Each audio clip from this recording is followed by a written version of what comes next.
The controversy plaguing the state child protection agency grows wider every day. In the last few weeks, we've been focusing on the Department of Children and Families, from heated public hearings to private meetings with social workers who say they're overworked. Now a gubernatorial candidate is calling on the DCF commissioner to resign, and a tragedy in Mattapan is putting even more scrutiny on the agency. The 14-year-old Mattapan boy charged in the shooting death of his 9-year-old brother was ordered held on $50,000 cash bail today. The boy's mother left court this afternoon shielded by family members, her head covered with a scarf. The teen's attorney says he is distraught over what's being called a tragic accident. He is very scared. He's very heartbroken. His family has been devastated. He comes from a family that cares very much about him. We look forward to litigating this case in court over the next several months. I ask that you respect the privacy of the family at this time. According to news reports, those circumstances included attempts by the boy's mother to get DCF to intervene with the 14-year-old.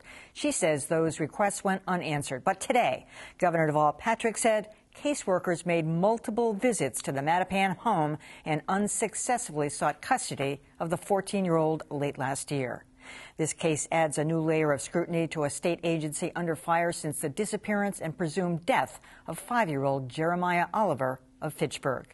In response, DCF has made changes to several of its policies, and as WGBH News reporter Gail Huff tells us, there's been a spike in the number of children removed from their homes and placed in foster care. This was a unique circumstances of a social worker, a supervisor, and a manager to fail to do their duties.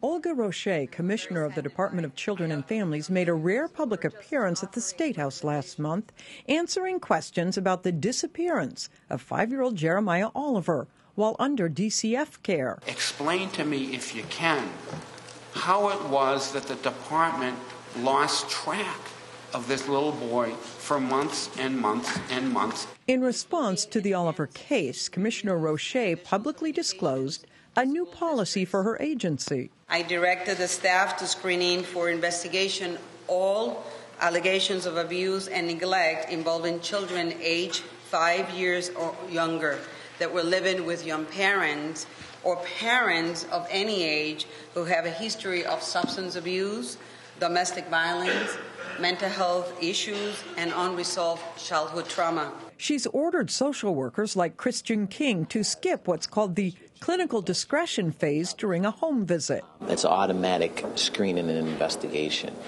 whereas in the past, the department used its clinical discretion to determine if it was a valid filing of a 51A and if it substantiated an investigation. King says now, instead of him interviewing family members, babysitters, teachers, and others in the children's lives, he must immediately file a request for state custody when abuse or neglect is suspected. As a consequence, cases are rising. Since Oliver's disappearance, these cases have risen significantly. Last month, custody requests shot up 86% over January of 2013. December saw a 52% increase in the number of requests filed. Now there's concern DCF might be forcing too many children out of their homes in the name of caution and protection, but really because they fear another Oliver tragedy. And, of course, it's not just that, Emily. There's also judges who are stepping forward saying, you know what, our caseload is so overpacked right now. We are dealing with so many of these requests for custody that we can't even get to the rest of our work. So it's causing a backlog in the court system as well. Okay, is there any kind of research or analysis that kind of determines whether these kids are better off, in the short term anyway, being placed in foster or state care? You know, there have been several studies that have been done, and over the past several years, they say again and again and again that foster care oftentimes is not a good alternative, that kids that grow up or leave their own homes in their teenage years into foster homes end up with higher pregnancy rates, end up with more drug addiction, end up not graduating from high school. It's a really, really tough call on whether to pull those children out of their homes and put them in a foster care situation or leave them in their homes. And, you know, that's what they're dealing with. All right, Gail, thanks so much. My next guest presided over last week's closed-door legislative hearing on DCF. Representative David Linsky of Natick is the chairman of the House Committee on Post-Audit and Oversight. Welcome to Greater Boston. Thank you. It's a pleasure to be here.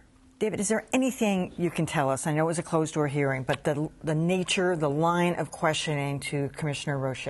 Yeah, the House is directed by the Speaker to do a top-to-bottom review of everything that's going on in DCF. So towards that end, we promulgated 96 questions to Commissioner Roche and our senior staff. They were in our office. We got through 6 of them last week. We were there for about 2 hours. We're going to keep on doing this. But that meeting that we had with the commissioner and the staff, this is just part of what we're doing. We are on a daily basis requesting and receiving thousands of pages of documents from DCF. We're going over their budget, we're going over their policies, we're going over their procedures, and then we're going to go back to another public hearing probably in 3 or 4 weeks where we're going to ask for testimony from a wide variety of people. When Commissioner Roche answered questions at the public hearing, one of the things she said explicitly was that she could guarantee us, you, the viewers, everybody, that there were no outstanding cases like the Jeremiah Oliver case. Did you believe that, and how can she know that for certain? I don't know if she really can know that for sure, because she obviously didn't know it about Jeremiah Oliver, and that was out there. Look, I know they have a really tough job in DCF. They're dealing with some real challenges and some very challenged families under tough circumstances. But they have 2 missions. They have a mission to support families, but their primary mission is to protect children.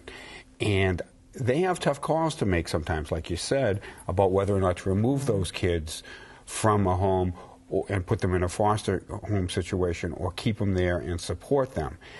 And you know, they need to do a better job in making sure that there are different sets of eyes watching over the 36,000 kids that they're responsible for. The governor has said he has absolute confidence in Commissioner Roche. Does your committee, is there a push to get her out? Well, that push isn't coming from the House. She's an executive branch employee. It's the governor's call. But the fact of the matter is that we're seeing on a daily basis another problem in all different parts of DCF, and we're uncovering some real systematic problems within that agency. Well, like what? Can you tell us the line of questioning that you were trying to determine? They have problems on licensing of social workers. They have problems on the clinical evaluations they do, on the screening of foster parents, on the supervision of kids both in the home and then those who are placed in foster homes. And then they have enormous technological and management and supervision problems throughout that agency. It's taking weeks before data gets entered. There are more weeks that pass before they go up to a supervisor level. They've got some real management problems in there. I think the general public was horrified to learn that not all social workers have to be clinically licensed, and even more disturbing was the list of crimes that were acceptable to have been committed, some of them felonies. Right.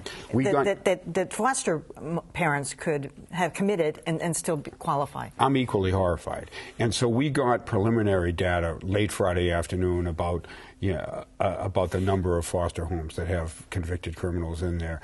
Today we sent a further request to them looking for some real specifics to find out what the real data is.